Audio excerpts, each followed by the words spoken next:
ನಮಸ್ಕಾರ ವೀಕ್ಷಕರೇ, ನಾನು ನಿಮ್ಮ ಬ್ರಾಹ್ಮಿಣಿ ಅಂಜಲಿ.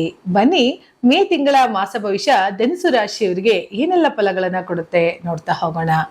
ನೋಡಿ, ಧನುಸು ರಾಶಿಯೇ ಅಧಿಪತಿ ಗುರು ಆಲ್ರೆಡಿ ಸಪ್ತಮ ಭಾವದಲ್ಲಿ ಕುಳಿತಿದ್ದಾರೆ. ಸಪ್ತಮ ಚತುರ್ಥಾಧಿಪತಿ ಆಗಿ ಲಗ್ನಾಧಿಪತಿ ಆಗಿ ಸಪ್ತಮ ಭಾವದಲ್ಲಿದ್ದು ಅದೇ ಗುರು ನಿಮ್ಮ ರಾಶಿಯನ್ನ ನೋಡೋದ್ರಿಂದ ಅನ್ಕೊಂಡಂತಹ ಎಲ್ಲ ಕೆಲಸ ಕಾರ್ಯಗಳಲ್ಲೂ ಕೂಡ ಇವಾಗ ಯಶಸ್ಸು ಆಲ್ರೆಡಿ ಧನುಸು ರಾಶಿಯವರಿಗೆ ಇದೆ. ಆದ್ರೆ ಎಲ್ಲೋ ಒಂದು ಕಡೆ ಮಾಡುವಂತಹ ಕೆಲವು ಮನೆ ಕೆಲಸಗಳಿರಬಹುದು, ಅಥವಾ ಮನೆಯ ಅಭಿವೃದ್ಧಿ ಕಾರ್ಯಗಳಿರ್ಬೋದು, ಅಥವಾ ತಾಯಿಯ ಮನೆಯ ವಿಚಾರಗಳಿರ್ಬೋದು. ಚತುರ್ಥದಲ್ಲಿ ಶನಿ ಇರ್ಬೇಕಾದ್ರೆ ಏನಾಗತ್ತೆ, ಅದೇ ಶನಿ ನೇರವಾಗಿ ನಿಮ್ಮ ರಾಶಿಯ ಕರ್ಮಸ್ಥಾನವನ್ನ ಅಂದ್ರೆ ನಿಮ್ಮ ಒಂದು ಕಾರ್ಯದ ಕೆಲಸ ಕಾರ್ಯಗಳನ್ನ ನೋಡ್ತಾ ಇರೋದ್ರಿಂದ ಏನಾಗತ್ತೆ, ಮಾಡುವಂತಹ ಕೆಲಸ ಕಾರ್ಯಗಳಲ್ಲಿ ವಿಳಂಬವನ್ನ ಕಾಣಿಸುತ್ತೆ.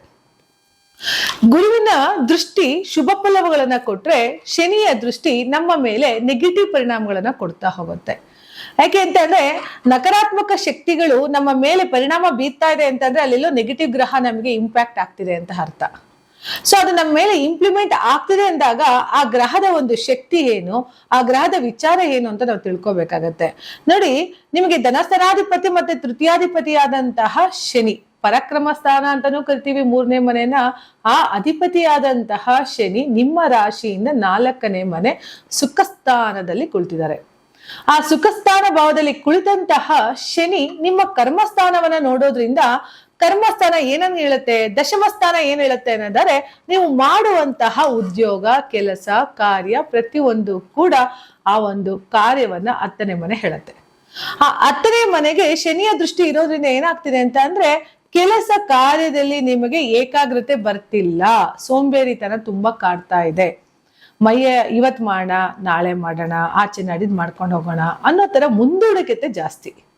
ಯಾಕೆಂದ್ರೆ ಶನಿಯ ದೃಷ್ಟಿ ಇದೆ. ಶನಿ ದೃಷ್ಟಿ ಇದೆ ಅಂತ ಅಂದ್ಮೇಲೆ ಅಲ್ಲಿ ನಿಧಾನ ಆಗ್ಬೇಕು, ಅಲ್ಲಿ ವಿಳಂಬ ಆಗ್ಬೇಕು. ಸೊ ಅಲ್ಲೆಲ್ಲದಕ್ಕೂ ಕೂಡ ಒಂದು ಸ್ಲೋ ಡೌನ್ ಅಂತ ಕರಿತೀವಿ.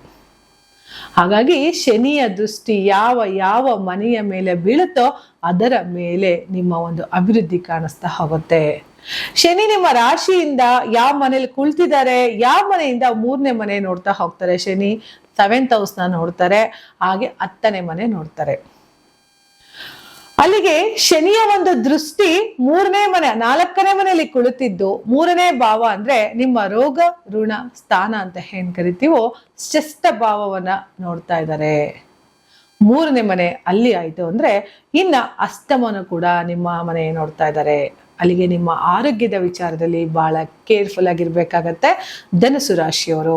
ಆದ್ರೆ ಒಂದು ಗುರುವಿನ ದೃಷ್ಟಿ ನಿಮ್ಮ ರಾಶಿಯ ಮೇಲೆ ಇರೋದ್ರಿಂದ, ಜೊತೆಗೆ ಏಕದಶ ಸ್ಥಾನಾಧಿಪತಿ ಆದಂತಹ ಶುಕ್ರನು ಕೂಡ ನಿಮಗೆ 11ನೇ ಮನೆ ಲಾಭ ಸ್ಥಾನಾಧಿಪತಿಯಾದಂತಹ ಶುಕ್ರ 7ನೇ ಭಾವದಲ್ಲಿ ಕುಳಿತುಕೊಳ್ಳೋದ್ರಿಂದ, ಇಲ್ಲಿ ಗುರು ಮತ್ತೆ ಶುಕ್ರರ ಸಂಯೋಗ ಆಗ್ತಿರೋದ್ರಿಂದ ಒಳ್ಳೆಯ ಪರಿಣಾಮವನ್ನ ನೀವು ನೋಡ್ತಾ ಹೋಗ್ಬೋದು.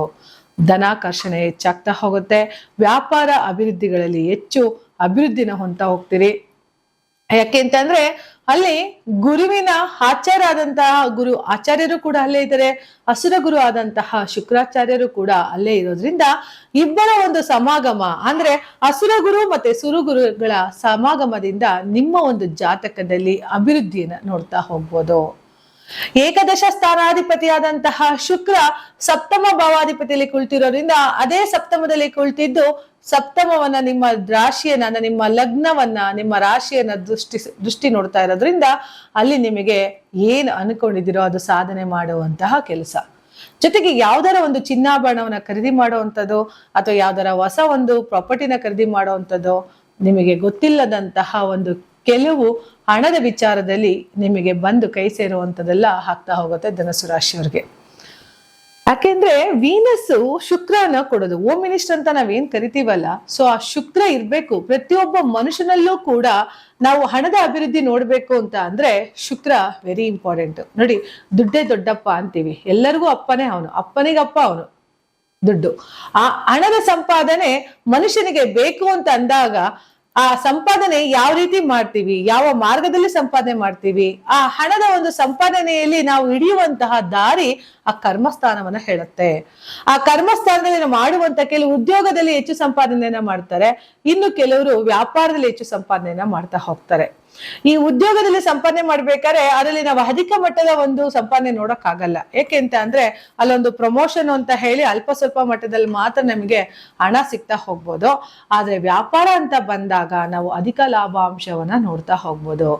ವ್ಯಾಪಾರ ಅಭಿವೃದ್ಧಿಯಿಂದ ನಾವು ಸಾಕಷ್ಟು ಉತ್ತಮ ಹಣವನ್ನ ಫಲಿತಾಂಶವನ್ನ ನೋಡುವಂತಹ ಪರಿಸ್ಥಿತಿ ನಮ್ಗೆ ಇರೋದ್ರಿಂದ ಹೆಚ್ಚು ಹೆಚ್ಚು ಎಲ್ಲೆಲ್ಲಿ ನಾವು ವ್ಯವಹಾರಗಳನ್ನ ಮಾಡಿದಾಗ, ಯಾವ ರೀತಿ ಉದ್ಯೋಗಗಳನ್ನ ಮಾಡಿದಾಗ, ಯಾವ ರೀತಿ ಬಿಸ್ನೆಸ್ಗಳನ್ನ ಮಾಡಿದಾಗ ನಾವು ಮುಂದುವರಿತೀವಿ ಅನ್ನೋದನ್ನ ನೋಡ್ಬೇಕಾಗತ್ತೆ. ಹಾಗಾಗಿ ಧನುಸು ರಾಶಿಯವರಿಗೆ ವ್ಯಾವಹಾರಿಕ ವಿಚಾರದಲ್ಲಿ ಒಂದು ಲಾಭಾಂಶವನ್ನ ಕಟ್ಟಿಡುವಂತಹ ಬುದ್ಧಿ ಖಂಡಿತ ಒಳ್ಳೇದಾಗತ್ತೆ.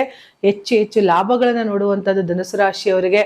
ಸಪ್ತಮದಲ್ಲಿ ಗುರು ಕುಳಿತಿದ್ದಾನೆ, ಶುಕ್ರನು ಕೂಡ ಅಲ್ಲಿ ಇನ್ನೊಂದು ತಿಂಗಳು ಅಲ್ಲೇ ಇರ್ತಾರೆ.